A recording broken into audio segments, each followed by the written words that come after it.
Hey, come here. I want to talk about self-reporting to the BACB. Look, don't be scared. This might show up on the exam, and it definitely matters in practice. So let's chat about it. Let's start with the who. If you're a BCBA, BCABA, or RBT, you agreed to follow the applicable ethics code and certification handbook. The codes and handbooks include information about your obligation to self-report certain things to the BACB. So let's chat a little bit about the what. For BCBAs and BCABAs, your obligations are outlined in Standard 1.16 of the Ethics Code for Behavior Analysts. And for RBTs, yours is in 3.04 of the RBT Ethics Code. But the specific things that you have to report are actually outlined in the handbook for each certification level. The most straightforward things that you need to self-report include changes to personal information, like your name, address, phone number, and importantly, your email address, because the BACB needs to be able to get a hold of you. Anytime there's a lapse in meeting BACB supervision requirements, that has to be reported as well. And for RBTs specifically, you've got to report any changes to your supervisor.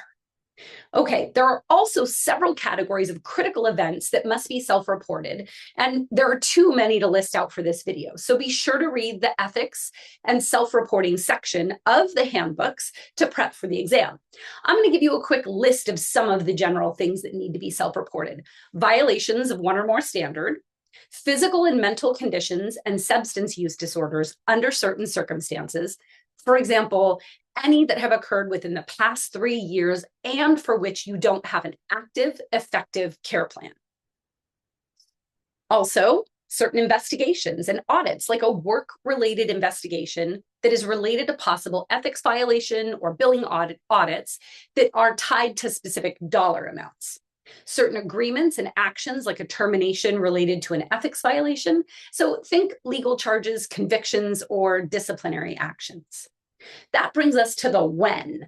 Timing really matters when it comes to self-reporting, but exactly when to self-report, it kind of depends a bit. According to the handbooks, most things should be reported within 30 days of the incident occurring or within 30 days of you becoming aware of the incident. For a few other events, the handbooks just sort of say you need to report in a timely manner. That might feel a bit tricky, but really it just means as soon as it's really reasonably possible, which will depend on specific circumstances. And finally, how? How do you self-report to the BACB? Well, they're made through a submission form on the BACB's ethics webpage, and you can also find helpful information to guide you through this process.